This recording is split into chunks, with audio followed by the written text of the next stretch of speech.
Hey everyone, Zero in the house, and welcome back to another video, World Vision Final Fantasy Brave Exvius New Content Overview, where we have a look at what's new every Wednesday. This week, it's all about VELIS, the new Warrior of the Crystal Ice unit.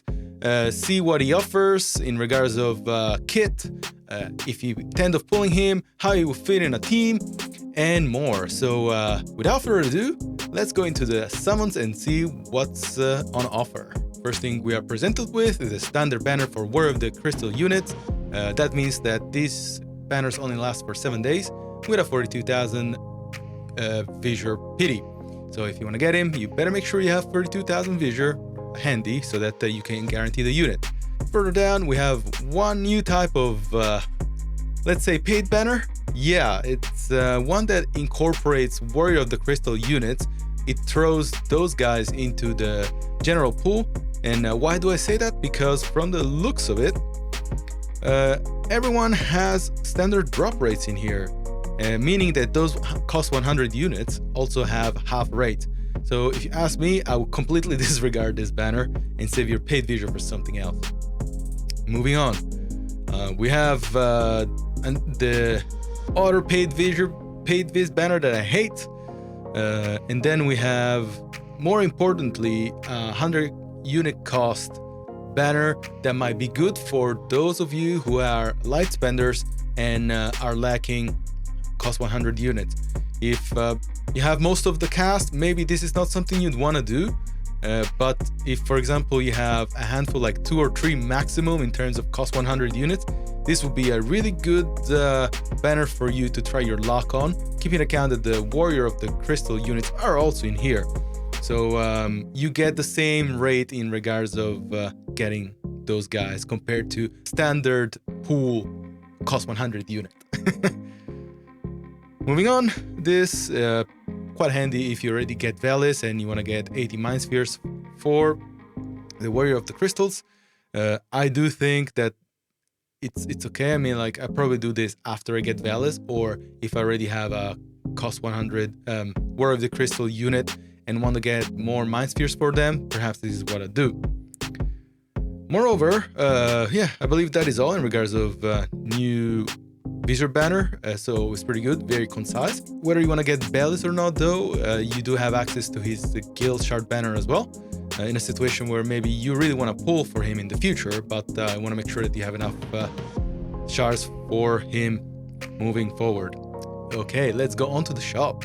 What is interesting here, to be honest, is just one thing, and that is that you can get, where is it here?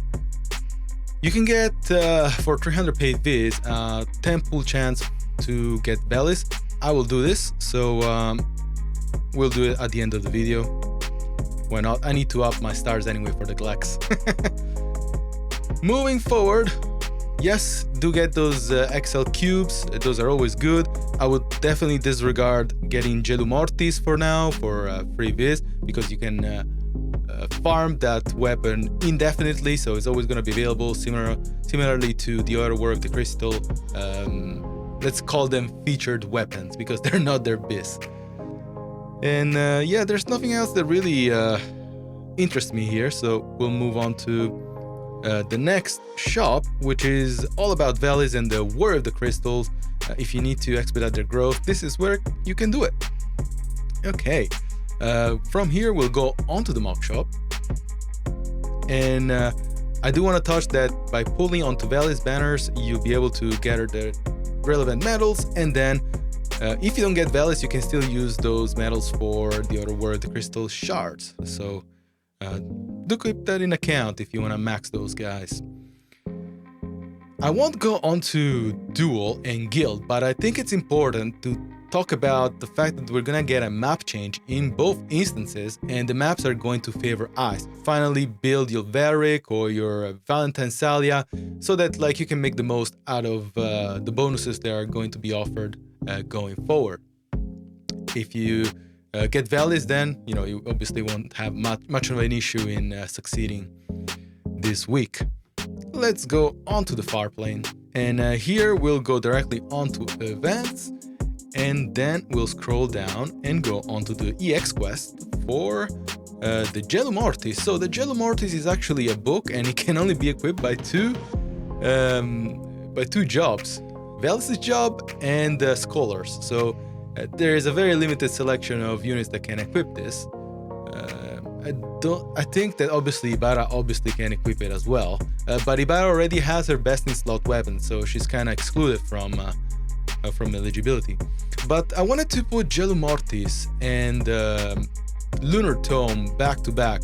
It does seem that Gelo Mortis does have a bit of an advantage in regards of Spirit Penetration. Spirit Penetration 20 is certainly nothing to scoff at, especially with the fact that VELIS already has a Spirit Penetration skill into his kit. We'll have a look at that later. However, if you believe that he has enough Spirit Penetration, perhaps he might be better suited in having a Lunar Tome equipped to him, given that it actually increases magic attack and also has a bit more mage value as well. So if you're more interested in damage output and you're going against unit that might not have a lot of spirit, then perhaps it might be a better option to go for Lunar Tome rather than Gelo Mortis. Technically, this is where I will end the video, but I do want to talk more about VELIS and his kit and how he could be beneficial for you in a situation where you want to pull him. What I really like about him is that he's quite versatile. Yes, he might not be the damage dealing unit that you were hoping for, but that is completely disregarded when you have a look at how good of a support kit he has. So first of all, let's talk about his passive. He has a passive where it increases his accuracy by a fair bit, and that would be really good in a situation where you want to give him Arithmetician sub, and you want to hit all those units with a big AoE, and perhaps you're going against, let's say, Wind Evade. Yes, this guy will be able to destroy those guys with little problem. Then he has another buff for himself where that'll increase his match by 40%, and on top of that, it also grant him Shell and Protect. So that will increase his survivability in a situation where he might even get targeted. Then his haste is amazing. His haste pretty much removes the reason to give Time Mage passive to Gilgamesh and Sweetheart Salia. So all you need to do is really just have him cast haste once, and then pretty much your team is good to go. And like I said before, Arithmetician is actually really good as a sub skill. It's the only job that doesn't have spells that need casting, so Arithmetician are all instant cast spells. So in a situation where you need that extra oomph or damage support, he'll be able to provide that for you. This means that he can have a number of roles. He can be primarily a healer because he has instant heal cast. He can be a tank. Yes, he can be a tank. With that Shell and Protect and sustain heals, he can be in the front lines and take some hits. Maybe not from fire, but from everything else, he'll be able to survive a couple of hits, theoretically. And he can be an extremely good damage support for your frontline units. And we'll delve into that right now. So I want to start talking about the potential team compositions that you want to have. And I think that his best friend, the unit that you want to pair him every time, no matter the composition, is Sweetheart Salia. Sweetheart Salia is pretty much one of the best damage dealing units in the ice element. Yes, the other ones do exist, but they're limited, unfortunately. So if you want to deal damage, you're pretty much really limited with Sweetheart Salia, especially in the magic realm. And yeah, why do you want to pair Salia? Because Salia will be able to take advantage of all the things that VELIS does. So Salia will no longer need to have Time Mage sub on turn 1 to cast haste or quicken. That's gonna be VELIS' turn to do that. So now Salia can perform her offensive focus buffs and then go onto the front line and destroy anything that is in her path. And more importantly, you know, they both have sure hits attacks. Yes, VELIS has it on his LB, but Salia has it in her main kit. So against Wind Evade, whether it's 2B and Tifa or Halloween Lila, there's gonna be no problem in destroying the competition. Now, let's talk about the third slot for your arena compositions. So the first guy that I want to mention is Laswell. Laswell actually is the dark horse in this team because he does a couple of things that overcome the lackings in the duo between VELIS and Salia. First of all, he provides physical attacks. So in a situation where maybe in a class match or live PvP, you go against someone that has a lot of spirit stacked up and magic resistance, Laswell will be the guy that will overcome those resistances.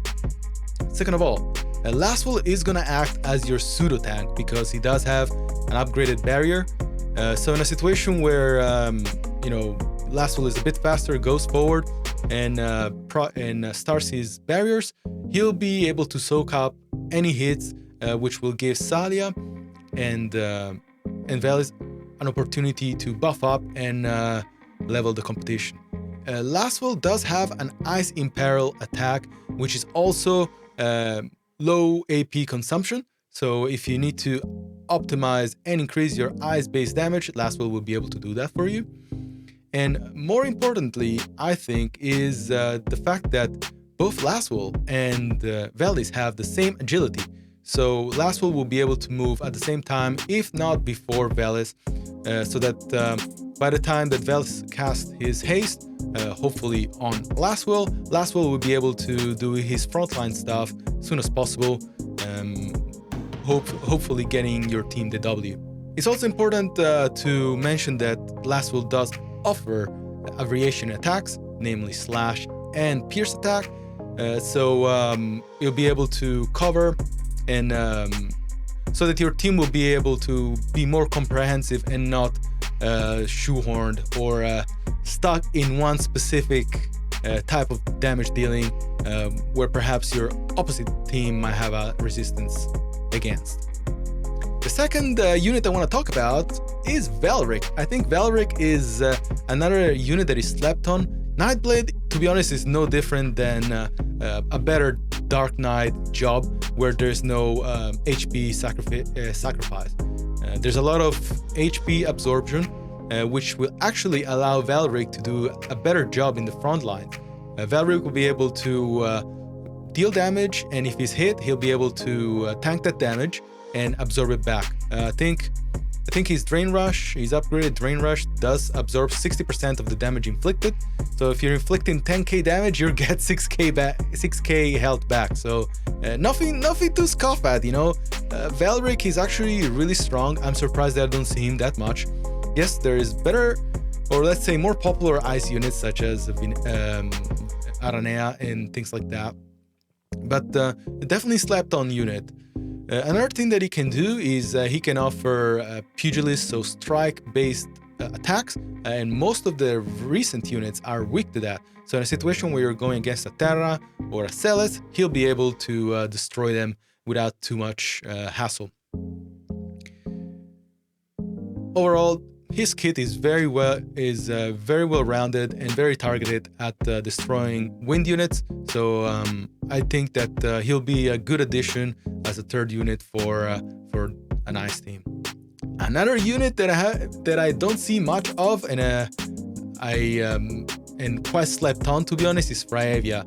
We have the benefit of having Fraevia in global, and I think that in this team she will perform the task of magic tank, because let's be honest, there's gonna be an extremely high chance of you going against fire magic team, especially now with Terra and Glacial Regalia.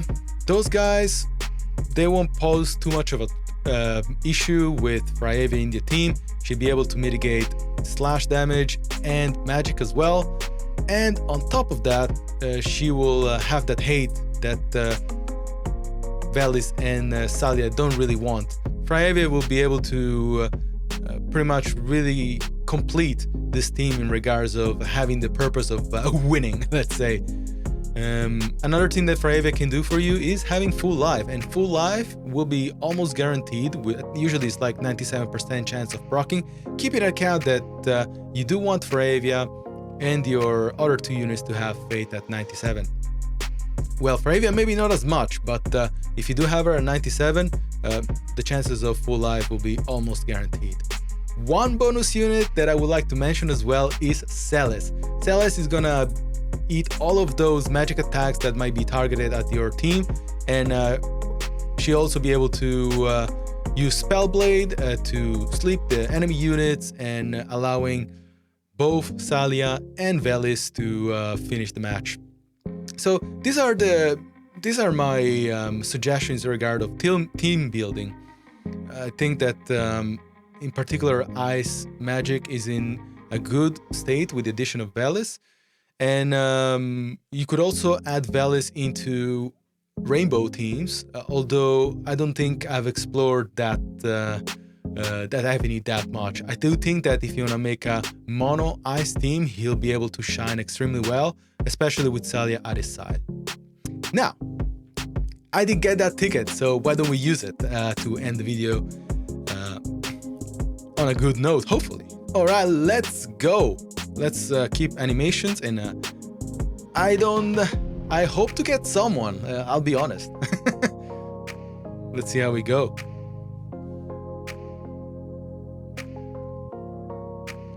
Silver Book, usually that's not good, but it can convert. So we have 4 chances of a conversion. That wasn't it. Let's keep going. I mean, I have no worry of the crystals at all, so hopefully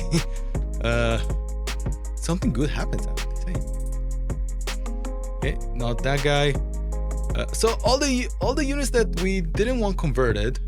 Yeah, so that's how it is, guys. Luck wasn't on our side this time. Hopefully it will be when we pull for Astoria. Such is the life of gacha game. So thank you for tuning in until the end. If you guys have any questions, I'll do my best to answer them. And if you're getting VELIS or planning to pull for him, best of luck. You guys take care. Enjoy the rest of the week. Bye for now.